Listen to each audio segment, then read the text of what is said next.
और ये वो दिन है जब कर्नाटक में 224 विधानसभा सीटों के लिए आज मतदान हो रहा है। सुबह 7 बजे से ही मतदान शुरू हो गया, शाम के 6 बजे तक ये मतदान चलेगा और ये मतदान जो आज हो रहा है इसके नतीजे 13 तारीख को यानी शनिवार को आएंगे और तब उस दिन तक नगमा में इंतजार करना होगा। बिल्कुल, तो आज सुबह से ये वोटिंग शुरू हो गई है और सुबह से ही लोग वोट देने के लिए कतारों में खड़े नजर आ रहे हैं। करीब 5 करोड़ 31 लाख से ज्यादा मतदाता 58,000 से ज्यादा पोलिंग बूथों पर अपने मताधिकार का इस्तेमाल आज कर रहे हैं और इस बार 2600 से ज्यादा उम्मीदवारों की किस्मत ईवीएम में कैद हो रही है। चुनाव के नतीजे 13 तारीख को आएंगे और इस बार कर्नाटक विधानसभा चुनाव में मुख्यमंत्री बसवराज बोम्मई, कांग्रेस के पूर्व मुख्यमंत्री सिद्धरमैया, प्रदेश कांग्रेस अध्यक्ष डीके शिव कुमार, आर अशोक, बीजेपी के बागी जगदीश शेट्टार, जेडीएस के कुमारस्वामी, ऐसे कुछ बड़े बड़े नेताओं के चेहरों पर सबकी नजर है और ये भी सवाल बड़ा है कि क्या बीजेपी कर्नाटका की सत्ता में वापसी कर सकती है और अगर ऐसा होता है तो एक बहुत बड़ा जो जिंक्स है 38 सालों का वो भी टूटेगा कि अगर सत्ता में वापसी होती है या फिर सत्ता की चाबी कांग्रेस के हाथों आएगी। और इस बीच प्रधानमंत्री और केंद्रीय गृह मंत्री अमित शाह ने कर्नाटका की जनता से मतदान करने की अपील की है। तो आइए सीधे चलते अपने सहयोगी नेहाल किदवई के पास। नेहाल, तो अगर आपसे जाने सुबह के 10 बज चुके हैं, कितना प्रतिशत मतदान का है, क्या लोग निकल कर आ रहे हैं, शहरों का क्या हाल है, ग्रामीण इलाकों का क्या हाल है? देखिए, सबसे बड़ी चुनौती जो पिछले कम से कम 10-15 सालों में देखी जा रही है कि शहरी इलाके के जो वोटर्स हैं बहुत कम आते हैं वोट देने के लिए। अब से थोड़ी देर पहले यहाँ जो स्थानीय विधायक हैं और अभी कांग्रेस पार्टी के उम्मीदवार हैं रिजवान अरशद, उनसे भी मैं बात कर रहा था तो वो भी कह रहे थे कि ये तमाम कोशिशों के बावजूद जिस तरह की उम्मीद की जाती है कि वोटर्स आएंगे वोट देंगे तो उतनी बड़ी संख्या में वोटर्स आते नहीं है। बेंगलुरु सेंट्रल और ईस्ट जहाँ पे मैं अभी हूँ, इस इलाके में देखिए तकरीबन 8% के आसपास यहाँ पर 9 बजे तक मतदान हुआ था, लेकिन सबसे ज़्यादा बेंगलुरु शहर में जो मतदान हो रहा है वो बेंगलुरु के दक्षिणी इलाके में हो रहा है, तकरीबन 9% के आसपास। और इसके अलावा जो ग्रामीण इलाके हैं वहाँ पर थोड़ा सा परसेंटेज बढ़ा है, लेकिन इसके बावजूद बागलकोट है वहाँ पर वोटिंग का परसेंटेज कम है वहाँ। तो अब देखना है कि जैसे जैसे वक्त बढ़ता है कि किस तरह से लोग वहाँ पर पहुँचते हैं। ग्रामीण इलाकों की एक विशेषता यह है कि वहाँ पर जो लोग वोट करते हैं 9 बजे से पहले करते हैं और फिर 2 बजे के बाद करते हैं। आमतौर पर ये देखा गया शहरी इलाकों में 2 बजे तक बहुत ज़्यादा वोटिंग होती है, लेकिन अभी यहाँ पर वोटिंग का परसेंटेज सुबह में जितनी तेज हमें दिख रहा था, जितनी भीड़ थी इस बूथ पर, इस वक्त थोड़ी कम ज़रूर हुई है भीड़। तो अब देखना है कि कितने सारे लोग और यहाँ पर आते हैं। पिछली बार जो विधानसभा के चुनाव हुए थे 2018 में तो तकरीबन 54% के आसपास बेंगलुरु शहर में वोटिंग हुई थी। हालांकि जो पूरे कर्नाटका का जो वोटिंग परसेंटेज है वो ज़्यादा था, 60% से ऊपर था। तो अब देखना है कि जो कोशिश हुई है इलेक्शन कमीशन की तरफ से, स्वयंसेवी संस्थाओं की तरफ से वो कितना रंग लाती है और कितने लोग आते हैं वोट देने के लिए। जी नेहाल, जो दिखाई दे रहा है अभी जिस बूथ पे आप हैं या जो बाकी शहर के और दूसरी जगहों से आपके पास खबरें आ रही होंगी और कि किस तरह की भीड़ नजर आ रही है या कैसा, अगर मैं आपसे पूछूं कि उत्साह है क्या वोटरों में, क्योंकि इतने तमाम तरह के मुद्दे और इस पर बड़ा हाई प्रोफाइल कैंपेनिंग रहा, आपने कवर किया इसे, प्रधानमंत्री की मौजूदगी इतनी ज्यादा रही, पर तमाम बड़े बड़े नेता, कई तरह के ऐसे भावनात्मक मुद्दे उठाए गए, तो इसका असर जो दिखता है ग्राउंड पे या बातचीत में लोगों से वो क्या नजर आ रहा है? देखिए, कांग्रेस और जेडीएस ने स्थानीय मुद्दों पर चुनाव लड़ा, बीजेपी ने राष्ट्रीय मुद्दों पर चुनाव लड़ा। तो जो शहरी वोटर्स हैं उनमें एक मिलीजुली प्रतिक्रिया आपको मिलेगी। शहरी वोटर्स का ये मानना है कि दोनों ही महत्वपूर्ण है, लेकिन जब आप बाहरी इलाकों में जाते हैं, ग्रामीण इलाकों में जाते हैं तो वहाँ पर स्थानीय मुद्दे बहुत बड़े हैं। जैसे कि ओल्ड मैसूरू रीजन 61 सीटें हैं वहाँ पर, जिसमें से बेंगलुरु, बाहरी बेंगलुरु की यानी ग्रामीण बेंगलुरु की भी 4 सीटें हैं। वहाँ पर नंदनी बनाम अमूल बहुत बड़ा मुद्दा है। दूसरा जो बड़ा मुद्दा है वहाँ पर है महंगाई का।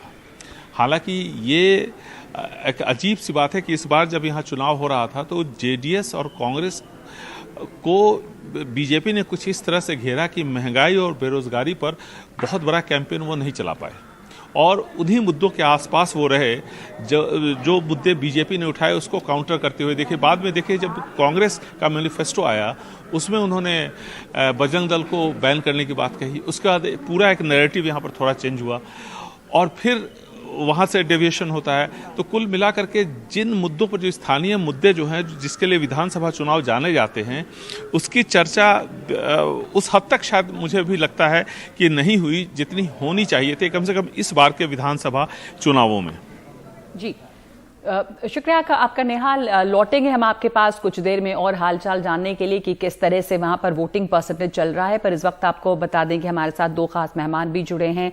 SA हेमंत हैं वरिष्ठ पत्रकार और जावेद अंसारी हैं हमारे साथ वरिष्ठ पत्रकार। जावेद, इस दफा कई तरह के मुद्दे यहां पर उठाए गए हैं और प्रधानमंत्री की इतनी मौजूदगी रही है वहां पर, इसलिए ये एक सबकी नजर है कि क्या वो जिंक्स तोड़ पाएगी इस बार बीजेपी और सत्ता में वापसी हो सकती है। तो जो तमाम मुद्दे देखते हैं इमोशनल, चाहे वो नंदिनी और अमूल का मुद्दा हो, चाहे वो बजरंगबली का मुद्दा हो, इस तरह के जो मुद्दों की एंट्री हुई, इसका क्या असर आप देखते हैं इस चुनाव पे, इस जोरदार कैंपेन का भी? देखिए ये दिल्ली से बैठ के ऐसा लग रहा था जैसे प्रधानमंत्री नरेंद्र मोदी जी खुद चुनाव वहां लड़ रहे हैं। इतनी वहां उन्होंने मीटिंग की, इतनी मेहनत की, अपनी पूरी इज्जत वहां उन्होंने और अमित शाह जी ने दांव पे लगा दी। जो स्थानीय नेतृत्व है भारतीय जनता पार्टी का वो गायब था, वो एटलीस्ट लाइमलाइट में नहीं था। बोमई जी जिनके उनके पिताजी को मैं बहुत अच्छी तरह से जानता था, बोमई जी का नेतृत्व जो रहा है एज चीफ मिनिस्टर, उनका कार्यकाल जो रहा है बहुत अनइंस्पायरिंग रहा है। प्रधानमंत्री ने पूरा सारा बेड़ा संभाला। इसलिए जो अगर मैं फिर भी कह रहा हूं, अगर ये परिणाम भाजपा के खिलाफ वहां जाता है तो कहीं लोगों को ये कहने का मौका मिल जाएगा कि प्रधानमंत्री जी की सारी मेहनत और मशक्कत के बावजूद भी ये जो परिणाम है न सिर्फ स्टेट गवर्नमेंट के खिलाफ है, लेकिन ये एक सेंट्रल लीडरशिप की विफलता है। जहां तक मुद्दों का सवाल है, कांग्रेस ने ज्यादातर ये कोशिश की कि लोकल मुद्दों पे लड़ा हो। भाजपा का पूरा गेम था, जैसे निहाल बता रहे थे, कि इसको राष्ट्रीय मुद्दों पे लेके जाना पड़े। कभी कभी कांग्रेस वो टेम्पटेशन नहीं रेजिस्ट कर पाती थी। बजरंग दल की बात करना बेमानी था, स्टेट गवर्नमेंट बैन कर ही नहीं सकती है। और ये सब चीजें जब आप ये गवर्नमेंट एक्शन होता है, इसको पहले से इसकी पब्लिसिटी करने से क्या जरूरत। तो ये कितना लोकल और नेशनल इश्यूज में ये मुद्दे बटे हैं। थोड़ा बहुत जो मैंने घूमा, जो थोड़ा बहुत मैंने लोगों से बात की, मुझे लगता यह है कि लोकल मुद्दे जो हैं ज्यादा प्रभावी होंगे। और देखना यह होगा कि इस बार जेडीएस का क्या रोल होगा। जेडीएस हमेशा थोड़ी सी सीट जीतती है, उसके बाद दोनों के बीच जेडीएस की उम्मीद ये रहती है कि एक हंग हाउस हो जाए और वो अपनी पोजीशन को लीवरेज करके वो चंद महीनों के लिए सही, लेकिन वो सत्ता में आ जाए। इस बार जो देखने को मिला वो ये मिला था कि ये दोनों बड़ी पार्टियों के बीच में ज्यादातर इलेक्शन केंद्रित था। जेडीएस थी अपने पॉकेट में, उस पॉकेट में भी इस बार लोगों ने सेंध लगाने की कोशिश की। बिल्कुल जावेद साहब, आपसे आगे चर्चा रखेंगे, हेमंत जी के पास आएंगे, लेकिन पहले मुख्यमंत्री बोमई जी कुछ बोल रहे हैं, आइए सुना देते हैं दर्शकों को। Cylinder in the voting station, what is your See, Congress track record about corruption. Lot of people are out on bail. There are corruption charges, and more than 60 cases have been filed in Lok Ayuktha against the former chief minister and others. What do they talk about corruption? Sir, one last question.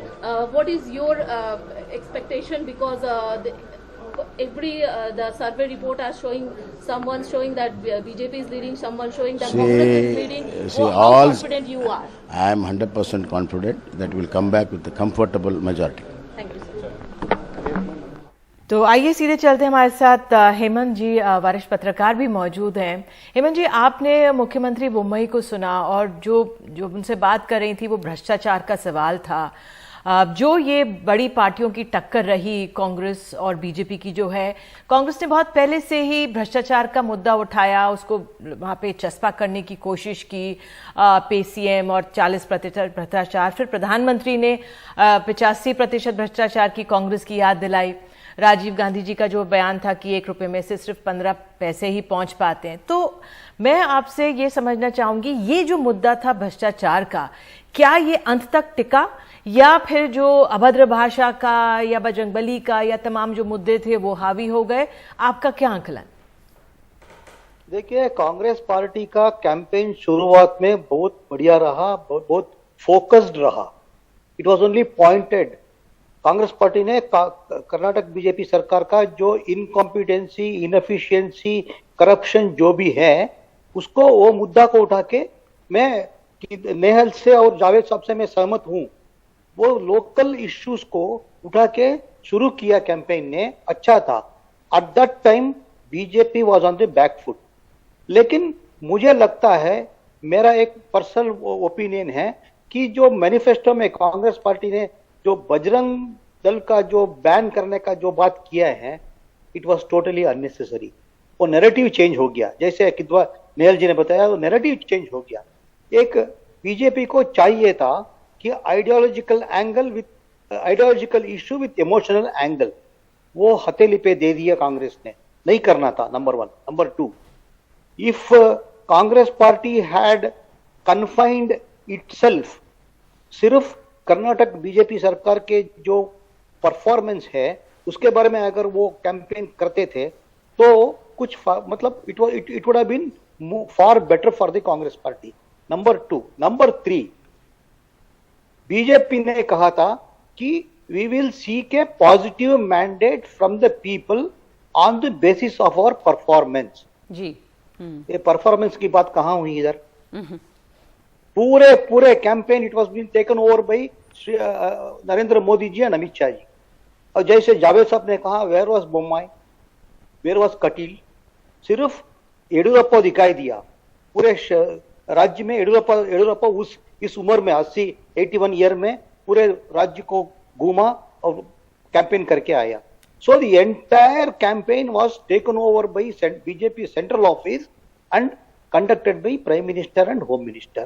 जी जी, तो ये क्या दिखाता है वहां पे local leadership के लिए उनकी नाकामी साफ तौर पे, और कितना ज्यादा सेंट्रल लीडरशिप जो है वो कारगर साबित हो सकती है? जैसा आपने कहा कि एक पॉजिटिव मैंडेट की बात थी, परफॉर्मेंस पे वोट मांगना चाहते थे, पर सही है कि परफॉर्मेंस का तो कहीं कोई नामो निशानी नहीं था।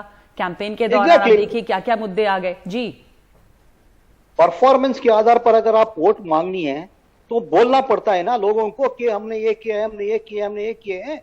तो कहां बोले आपने?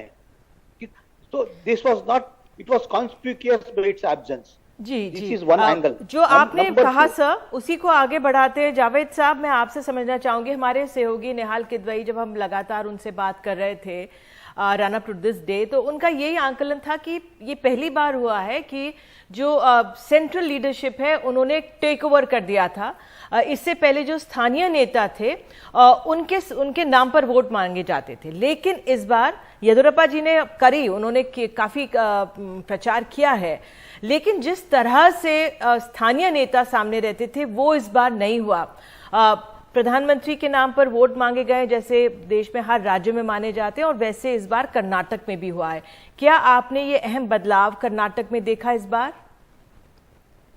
देखिए, बिल्कुल देखा, और स्टेट्स में भी मांगा जाता है, लेकिन कर्नाटक में तो क्योंकि सरकार के खिलाफ इतनी बड़ी एंटी इनकम्बेंसी थी, और जैसे हेमंत जी बता रहे हैं ये 40% की सरकार, और वो नंदनी के इशू जो लोकल इश्यूज थे इतने ज्यादा थे, और फिर इन्होंने तो येदियुरप्पा जी को ठंडे बस्ते में रख दिया था।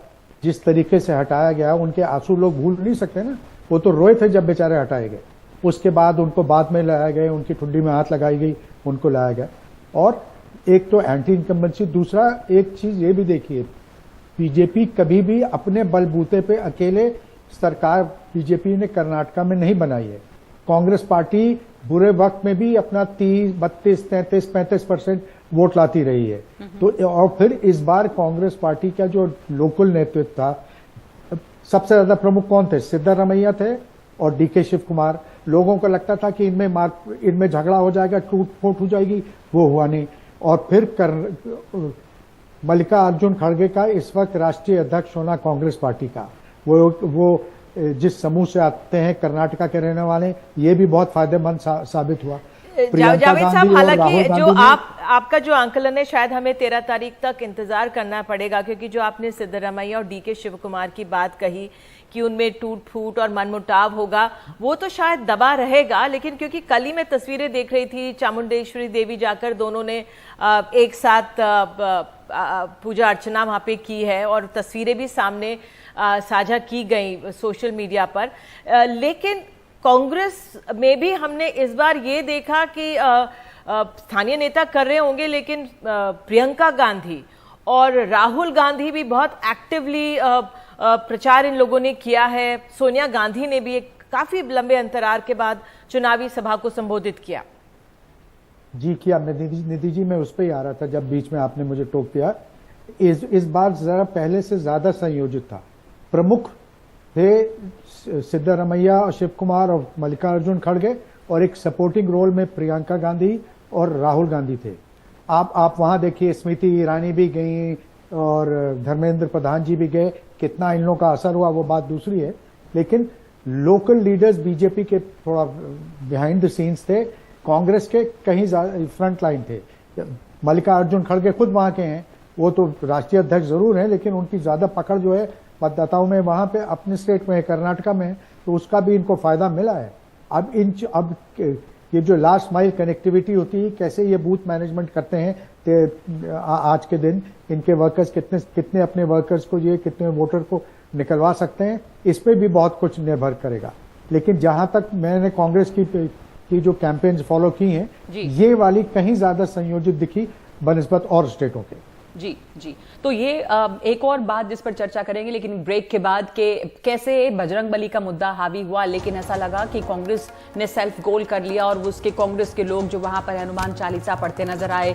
तो क्या ये जो मुद्दा था या जो एक पॉजिटिव मैंडेट की बात थी वो हाईजैक हो गया? हमारे साथ हमारी सहयोगी प्रतिभा भी जुड़ रही हैं जयनगर से। एक छोटा सा सवाल प्रतिभा से ब्रेक के पहले कि जहां पे आप हैं, बैंगलोर का शहरी इलाका है, एक पॉश इलाका है, प्रधानमंत्री का जब रोड शो हुआ था तो ये भी वो इलाका था जहां से वो गुजरे थे। यहां पर इस वक्त क्या लग रहा है आपको, वोटर टर्नआउट, किस तरह की भीड़ है यहाँ जहां पे आप हैं प्रतिभा? जी, हम 2018 के हिसाब से ले लिया जाए, ये स्टैटिस्टिक जो है बेंगलुरु की वोटर टर्नआउट वो 55% में थी। क्या इस बार ये वोटर टर्नआउट इंक्रीज होएगी कि नहीं, यही एक सवाल है बेंगलुरु में। मैं अभी जयनगर से पुटेनल्ली पहुंच गई हूँ। जयनगर में आप देखें तो बहुत सारे नेशनल इश्यूज की प्रोमिनेंस थी, लेकिन यहाँ पे लोकल और नेशनल इश्यूज दोनों की तरफ से वोटर्स अपने माइंड पे रखते हुए अपने वोट देने के लिए आए हैं, और ये एक ऐसा इंसान यहाँ पे मौजूद है। क्या आपको लगता है कि इस बार सिर्फ लोकल इश्यूज नहीं, नेशनल इश्यूज की भी को भी माइंड पे रख के आपको वोट करना चाहिए? मुझे लगता है कि मेन जो जनता समझ रही है वो नेशनल इश्यू है। बिकॉज जब हमारा देश सुरक्षित रहेगा तो हमारा राष्ट्र सुरक्षित रहेगा, तो देश में खुशहाली रहेगी, सब लोग आगे बढ़ेंगे और प्रदेश भी आगे बढ़ेगा। तो इसलिए ज़रूरी है कि हमें ब्रॉड थिंकिंग होना चाहिए कि हमारे देश में देश को आगे कौन लेके जा सकता है और किसके कारण देश सुरक्षित रह सकता है, जिससे हमारी आने वाली जनरेशन भी सुरक्षित रहे। हर एक बार आप देखेंगे तो कर्नाटका के इलेक्शन में हम लोग जब वोट देने के लिए आते हैं वो सभी बिल्कुल कैंडिडेट सेंट्रिक होती है। क्या इस बार वो कैंडिडेट सेंट्रिक से लेके बहुत ब्रॉड थिंकिंग की तरफ से बढ़ेगी? जी, मुझे लगता है कि इस बार लोग स्थानीय लेवल पर नहीं बल्कि राष्ट्रीय स्तर पर विचार कर रहे हैं कि मतलब क्या हमारे आने वाली जनरेशन को सुरक्षित रख सकता है और उनको अच्छा जीवन दे सकता है। देश सुरक्षित रहेगा तो सब लोग सुरक्षित रहेंगे, और साथ में ये भी है कि हमारा प्रदेश भी आगे बढ़ना चाहिए। छोटी छोटी चीज़ों को लेकर के आपस में जो कभी कभी कुछ चीज़ें होती हैं वो नहीं होनी चाहिए। एक ऐसा नेता होना चाहिए जो कि प्रदेश को देश से जोड़ते हुए आगे लेके जा सके। तो जैसा इन्होंने कहा था कि अब इस बार सिर्फ रोटी कपड़ा मकान ही नहीं, लेकिन देश की सुरक्षा को लेके बहुत सारे वोटर्स जो है यहाँ पे मौजूद हैं। अभी हमको मैसेज भी आया है कि यहाँ के महत्वपूर्ण एक्टर जो है सुदीप, वो भी यहाँ पे आएंगे थोड़ी देर में अपनी वोट देने के लिए, और हम आपको बहुत सारे अपडेट्स देते रहेंगे। जयनगर में आपने देखा कि निर्मला सीतारामन यूनियन मिनिस्टर और फिर आईटी टाइकून नारायण मूर्ति भी अपने वोट डालने के लिए आए थे, और वो लोग कह रहे थे कि इंफ्रास्ट्रक्चर और एजुकेशन दोनों साथ में रखते हुए उन्होंने अपना वोट दिया था। और अब देखना चाहिए कि सुदीप क्या कहेंगे। जी, तो ये इलाका जहाँ पे है मशहूर एक्टर सुदीप भी पहुंचने वाले हैं, और जयनगर जहाँ पे पहले आप मौजूद थी प्रतिभा, बड़ा ही एलीट रेजिडेंशियल इलाका है वहां पे, और आपने बताया कि निर्मला सीतारमण भी वहां पे पहुंची थी वोट डालने के लिए, और नारायण मूर्ति भी। शुक्रिया आपका। एक छोटा सा ब्रेक ले रहे हैं इस वक्त हम इस कवरेज में, और लौटते हैं फौरन कर्नाटका चुनाव की दूसरी खबरों के साथ, और हमारे मेहमान बने हुए हैं हमारे साथ।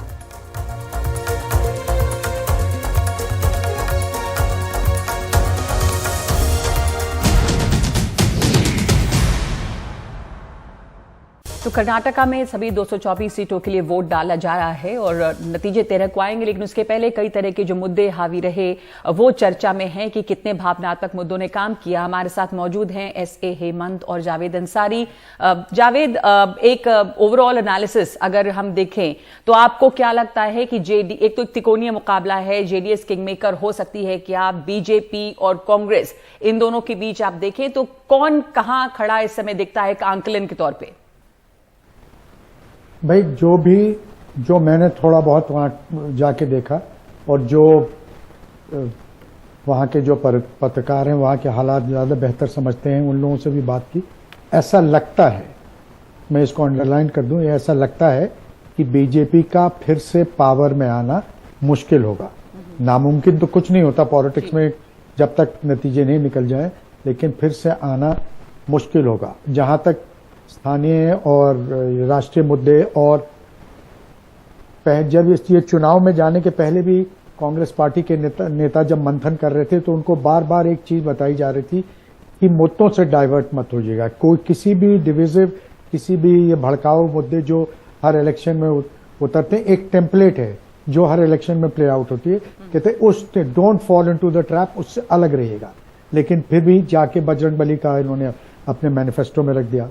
मेरी जहां तक जानकारी है स्टेट गवर्नमेंट एम्पावर्ड ही नहीं है, कोई स्टेट गवर्नमेंट ऐसे नहीं बैन कर सकती, और अगर आप करते भी तो पहले से उसका इश्तेहार देके थोड़ी करते हैं। ये करके आपने बीजेपी को एक मौका दे दिया कि वो नैरेटिव को चेंज करें। पहले बीजेपी अपनी सफाई हर जगह दे रही थी, उसके बाद अब कांग्रेस पार्टी को कहना पड़ा कि नहीं, हमारा कहने का मतलब ये नहीं था, हम तो हनुमान मंदिर बनाएंगे और ये करेंगे। तो कांग्रेस पार्टी को जो अब टेम्पटेशन है ना, उसको रेजिस्ट करना चाहिए। बीजेपी की एक रणनीति थी, प्रधानमंत्री इस मुल्क में सबसे बड़े पॉलिटिकल कम्युनिकेटर हैं, वो कोई किसी भी चीज को कुछ भी रोक दे सकते हैं। बिल्कुल। हमारे साथ हेमंत जी, आपका क्या आंकलन, जो बीजेपी का खेमा था, हमने शुरुआती दौर में देखा कि किस तरह से प्रचार प्रसार राष्ट्रीय मुद्दों को बीजेपी ने सामने रखा, और फिर उसके बाद हमने कल देखा था जिस तरह से गृह मंत्री ने आरक्षण की बात का उठाया मसला, एक बार फिर से एक इंटरव्यू में कहा। तो बीजेपी के लिए जो मुद्दे जो रहे, वो चाह रही थी कि राष्ट्रीय मुद्दे एक तरह से हावी रहे, क्या अंत तक क्या टिका? देखिए, ये राष्ट्रीय मुद्दे को लेकर जनता के मन में यह है कि पीपल नो वेरी वेल किसको कहां बिठाना है, कब। ठीक है, जब आप मोदी के नाम पे वोट मांग रहे हैं विधानसभा के लिए, तो क्या लोकसभा के लिए किसका नाम बोला है? तो मैं कई इलाके गए हैं, बेंगलुरु शहर में, बेंगलुरु के बाहर भी लोग कहते हैं कि ठीक है भाई, मोदी मुख्यमंत्री नहीं बनेगा ना कर्नाटक का, वो तो प्रधानमंत्री के लिए है, तो ठीक है। तो इसलिए मुझे लगता है कि Congress party should not have gone of tangent, वो फोकस्ड रहना चाहिए था। फिर भी having said that, Bajrang Dal का इशू उन्होंने नहीं उठाया मैनिफेस्टो में। This will not give. जी हेमंत जी, माफी चाहती हूँ, मैं आपको रोकूंगी। सिद्धरामैया बोल रहे हैं, सुन लेते हैं उन्हें। ಈ ಮೈಸೂರು ಜನಕ್ಕೆ ವಾರದಲ್ಲಿ ಸಿಹಿ ಸುದ್ದಿ ಬರ್ಬೋದಾ ತಮ್ಮಿಂದ? ಡೆಫಿನೆಟ್ ಆಗಿ ಬರ್ತದೆ. ಮುಖ್ಯಮಂತ್ರಿಯಾಗಿ ಈ ರಾಜ್ಯ ಜನತೆ ಮೈಸೂರು ಮುಖ್ಯಮಂತ್ರಿ ಮಾಡೋದೆಲ್ಲ ಹೈಕಮಾಂಡ್ನವರು ಹೊಸದಾಗಿ ಎಲೆಕ್ಟ್ ಆದಂತೆ ಎಮ್ಎಲ್ಎಗಳು ಮಾಡ್ತಾರೆ. But Congress party would come to power, ಆ ಸಿಹಿ ಸುದ್ದಿ ಇರ್ತದೆ.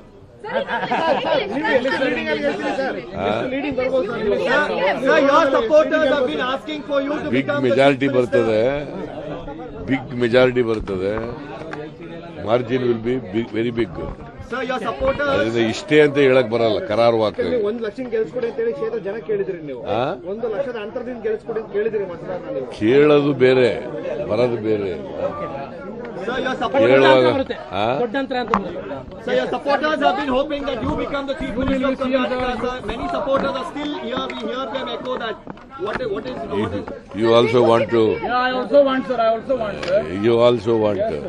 Then ಅದಕ್ಕೆ people ಕೇಳಿ ಮೈಸೂರು ಜನಕ್ಕೆ ಸಿಹಿ ಸುದ್ದಿ ಕೊಡ್ತೀರಾ ಅಂತ ನಾವು. ಅಲ್ಲ, it all depend upon C. ನಾವೇ ಮಾಡಕ್ಕಾಗಲ್ಲ. I can't decide. elected MLAs and High Command. बहुत ಅವಕಾಶ ಇದೆ ಅದಂತೂ. ಓಕೆ, ಥ್ಯಾಂಕ್ ಯು ಬನ್ನಿ ಸರ್. ಮಾವನಹಳ್ಳಿ ಸಿದ್ದೇಗೌಡರು ಸಿಕ್ಕಿದ್ರು waiting for 5 promises.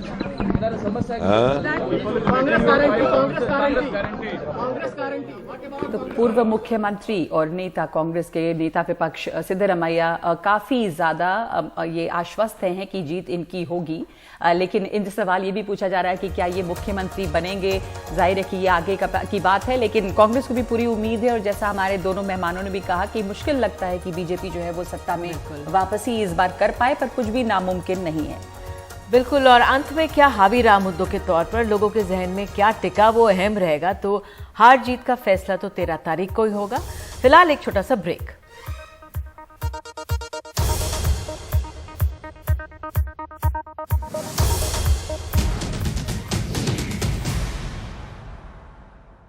तो आप देख रहे हैं कर्नाटका चुनाव पर हमारी विशेष कवरेज। कर्नाटका विधानसभा की 224 सीटों के लिए सुबह से मतदान हो रहा है और सुबह 7 बजे से शाम 6 बजे तक वोटिंग होगी। इस समय जो वोटिंग परसेंटेज है वो करीब 9% के लगभग है।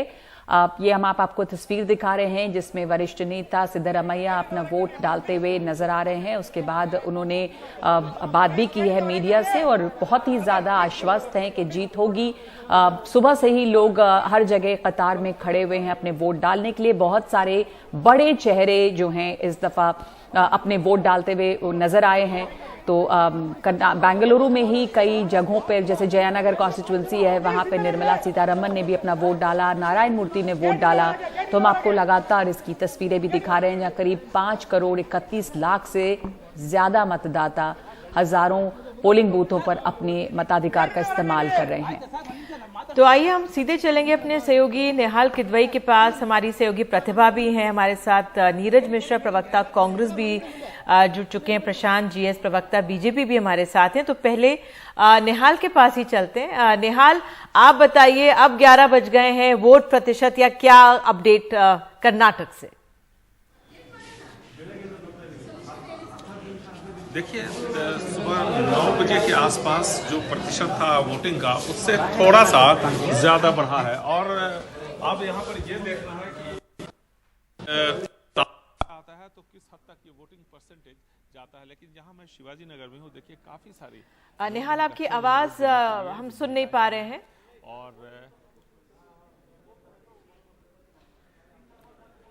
मैं बता रहा था, मैं उम्मीद करता हूं कि आपको मेरी आवाज आप तक जी अब आ रही। ये देखिए शिवाजी नगर का एक पोलिंग बूथ है और यहाँ आप देखें कि काफ़ी बड़ी संख्या में जो वोटर्स हैं वो आए हैं। यहाँ पर जो स्थानीय मुद्दों को बीजेपी और जेडीएस ने काफ़ी आगे बढ़ाया और उस पर ही बात की। लेकिन माफ कीजिएगा, कांग्रेस और जेडीएस ने बीजेपी राष्ट्रीय मुद्दों पर इस बार चुनाव लड़ी। उसने अपने राष्ट्रीय नेता को सामने रख करके चुनाव लड़ा है। तो ये एक बहुत बड़ा एक्सपेरिमेंट बीजेपी की तरफ से इस बार कर्नाटका में हुआ है। देखना है कि लोग इस बारे में क्या कहते हैं। और जो वोटर्स हैं, जब नतीजे आएंगे तब तस्वीर और साफ हो पाएगी। कई सारे लोग यहाँ पर हमें दिख रहे हैं। सर, आप लोग जो वोट देने आए हैं, आप लोगों के लिए लोकल जो इश्यूज़ हैं वो इम्पोर्टेंट है या नेशनल इश्यूज़ इम्पोर्टेंट है? सर, अपने को लोकल इश्यू इम्पोर्टेंट रहेगा। जब हम लोग सही रहेंगे तो नेशनल लेवल पे सोच सकते हैं ना। जब अपनी जरूरत पूरी नहीं हो क्या करेंगे? आपका क्या कहना है? वही है, तो एक जनरल जो लोग हैं, चूंकि ये विधानसभा चुनाव है तो लोगों का ये मानना है कि जो स्थानीय मुद्दे हैं वो ज़्यादा इम्पोर्टेंट है। अब शहरी और ग्रामीण इलाकों के जो वोटर्स हैं उनकी अपनी सोच है, अपनी अलग अलग सोच है। जैसे ग्रामीण इलाकों में मैंने देखा कि स्थानीय मुद्दों पर जो नेता थे तीनों ही पार्टियों की बात कर रहे थे, लेकिन जब शहर में आते हैं तो फिर वो मुद्दे एक तरह से कई बड़े नेता राष्ट्रीय मुद्दों पर, खास करके बीजेपी, प्रधानमंत्री नरेंद्र मोदी और दूसरे बीजेपी के वरिष्ठ नेता राष्ट्रीय मुद्दों पर बात करते हुए नजर आए। लेकिन ये एक बहुत बड़ा एक्सपेरिमेंट इस बार कर्नाटका में हुआ है कि बीजेपी ने अपने राष्ट्रीय नेता को आगे रख करके यहाँ पे चुनाव लड़ा है, और जबकि कांग्रेस और जेडीएस स्थानीय नेताओं के सारे ये चुनाव लड़ रही है। तो देखना है कि ये जो एक्सपेरिमेंट है ये किस हद तक यहाँ के जो वोटर्स हैं उनको प्रभावित करता है और जो नतीजे हैं वो किस तरह के आते हैं। बिल्कुल आपने सही कहा, ये एक बड़ा एक्सपेरिमेंट है और इसी के लिए इस दफा ये भी देखना होगा कि जो हार जीत होती है उसमें प्रधानमंत्री, गृह मंत्री की साख जो दांव पे है, क्योंकि प्रधानमंत्री ने काफी यहाँ पर जबरदस्त और काफी आक्रामक चुनाव प्रचार भी किया है। हमारे साथ प्रतिभा भी जुड़ी हुई है। प्रतिभा, हमने आपसे प्रतिभा इस समय नहीं है, कुछ देर में हमारे साथ जुड़ेंगी। नेहाल, बहुत सारे हाई प्रोफाइल चेहरे भी आए वोट डालने के लिए, और क्या इंटरेस्टिंग कुछ दिखाई दिया है अलग अलग वोटिंग बूथ पे? हमने कुछ देर पहले सिद्धरमैया को भी देखा, हमने देखा कि नारायण मूर्ति वोट डालने आए थे, निर्मला सीतारमण आई थी, सबने कुछ मीडिया से बात भी की है, तमाम तरह के दावे भी किए जा रहे हैं, और बहुत सारे हाई प्रोफाइल चेहरे जो हैं वो इस दफा हैं इस चुनाव में। देखिए, नारायण मूर्ति और सुधा मूर्ति ये लोग बहुत ही हाई प्रोफाइल हैं, इसमें कोई दो राय नहीं है। लेकिन जब आप इनसे बात करें, इनके पास ये काफ़ी अपने खुद को लो प्रोफाइल पे रखते हैं और ज़्यादा अब मीडिया से दूर रहने की कोशिश करते हैं, ज़्यादातर हमने यही देखा है।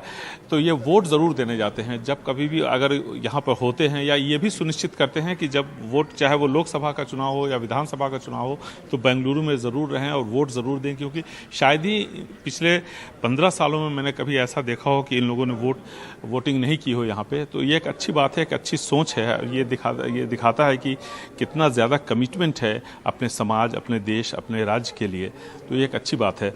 और कई सारे फिल्म स्टार यहाँ पे आए, निर्मला सीतारमण की आपने बात कही, तो वोट को लेकर देखिए, ये लोग जब आगे आते हैं तो दूसरे लोगों को भी प्रेरणा मिलती है, क्योंकि आमतौर पर ये देखा जाता है कि जो शहरी इलाके हैं वहाँ वोटिंग का परसेंटेज बहुत कम होता है। और ये एक बहुत बड़ी चुनौती चुनाव आयोग के साथ साथ उन सभी संगठनों के लिए भी है, जो ये लगातार कोशिश करते रहते हैं कि ज़्यादा से ज़्यादा लोग वोट देने के लिए आएँ। अब से थोड़ी देर पहले जब हमने स्थानीय प्रत्याशी जो कि कांग्रेस के हैं, रिजवान अरशद, उनसे बात की थी, तो वो भी हमें यही बता रहे थे कि दोपहर तक जो भी वोटिंग का परसेंटेज है उसका इतना ज़्यादा ये कम हो जाता है कि फिर शाम में अलग से कोशिश करनी पड़ती है सभी राजनीतिक दलों को कि ज़्यादा से ज़्यादा वोटर्स को यहाँ पर लाया जाए। और देखिए, पहले और अब के चुनाव में कितना फ़र्क आपको दिखेगा।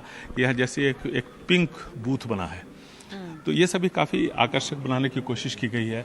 लेकिन इन सब के बावजूद देखना है कि जब वोटिंग का जो परसेंटेज है, अब तक जो रिपोर्ट्स आ रही हैं, बहुत ज़्यादा इनकरेजिंग नहीं है। और लेकिन यहाँ पर ज़रूर भीड़ आपको दिख रही है, इसलिए कि 4 बूथ यहाँ पर एक साथ हैं। लेकिन फिर भी अगर 10% या 11% के आसपास वोटिंग अब तक हुई है, तो शायद कहीं ना कहीं ऐसा लगता है कि इससे थोड़ा और ज़्यादा होना चाहिए था।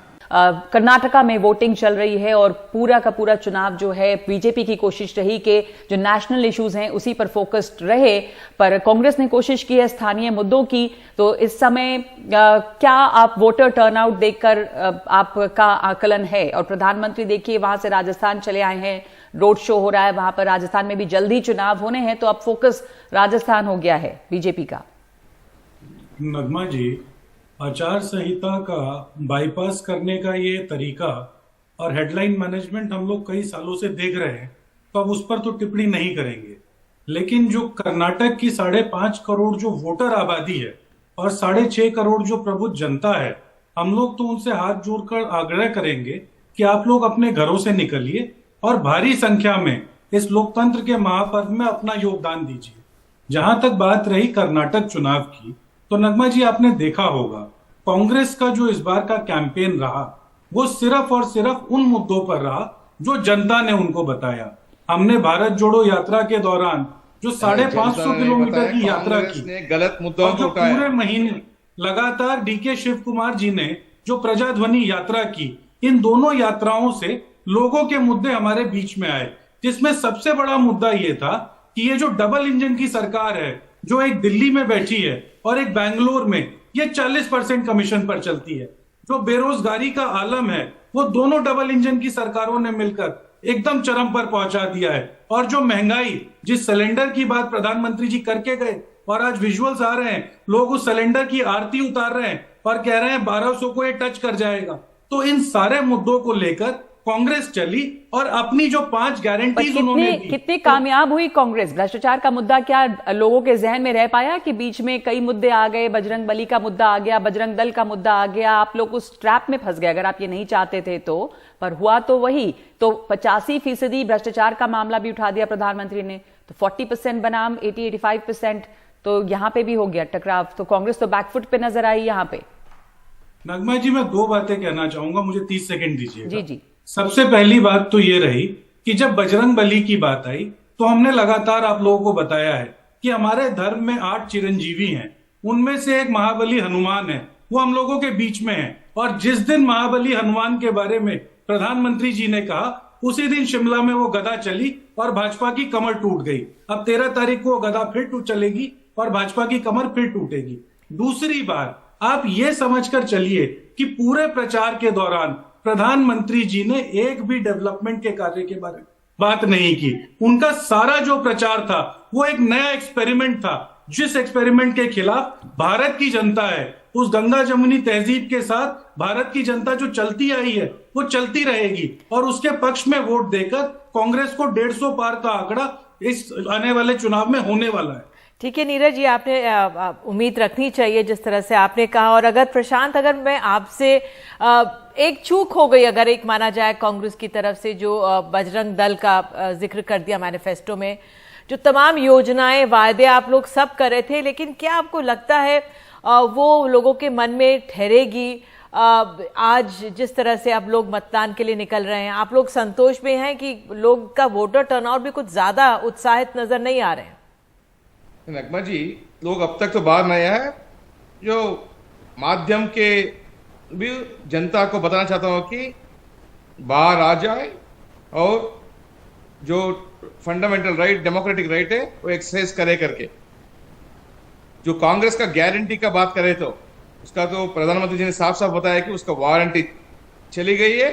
और जो भी उसका गारंटी का बात कर रहे हैं, कर्नाटक का बजट है लगभग 3 लाख करोड़। इसका गारंटी का बजट क्या होता है? 1,05,000 करोड़। कांग्रेस वाले बहुत डिबेट में यही आंसर बताया कि ये 40% नहीं हुआ तो हम दे सकते करके। ये 40% जो है सिर्फ कांग्रेस का बना हुआ मामला है। ग्राउंड पे 40% का मामला है ही नहीं, क्योंकि जो कॉन्ट्रैक्टर एसोसिएशन के अध्यक्ष थे वो सिद्धरामैया जी को उसका घर में मिलता है, उसके बाद आके प्रेस कॉन्फ्रेंस करता है, कोई डॉक्यूमेंट्स या एविडेंस कोर्ट में सबमिट नहीं करता है। जो हमारा सिटिंग मिनिस्टर मुरली रत्ना जी ने डिफेमेशन केस लगाया था, उसके पास कोई एविडेंस नहीं था, उसको भी जुडिशियल कस्टडी में लिया हुआ था कॉन्ट्रैक्ट संघ का अध्यक्ष को। प्रशांत, बिल्कुल ये देखा हमने, बीजेपी ने, कांग्रेस सिर्फ तुष्टीकरण और ध्रुवीकरण करने के लिए राजकारण कर रही है। 70 सालों से वही करके आ रही है। अभी जो डेवलपमेंट का बात हो रही है, डबल इंजन सरकार का हो रहा है, लोगों को पता है जो भी स्कीम हमारा है, प्रधानमंत्री आवास योजना हो, जल जीवन मिशन हो, किसान सम्मान योजना हो, इधर राज्य सरकार के भाग्य लक्ष्मी योजना हो या विवेका योजना हो, रैत विद्या निधि हो, जो भी हो, लाभार्थी जिसको मिल रहा है ना, सबसे ज्यादा है माइनॉरिटी उसमें।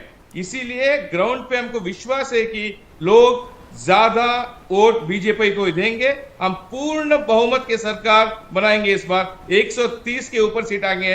अब जी देखिएगा, कांग्रेस 70 सीट से ज्यादा नहीं आएगा कांग्रेस को। अच्छा प्रशांत, ये आपका आंकलन था, बहुत बहुत धन्यवाद आपका। और नीरज मिश्रा, आपका भी बहुत बहुत धन्यवाद इस आंकलन के लिए। और देखते हैं कि जनता, जो कर्नाटक की जनता है, वो क्या फैसला लेती है, क्या उसके लिए स्थानीय मुद्दे, और जब नतीजा 13 तारीख को आएगा तो साफ हो जाएगा कि कौन से ऐसे मसले या मुद्दे रहे जो लोगों के मन में हावी रहे होंगे।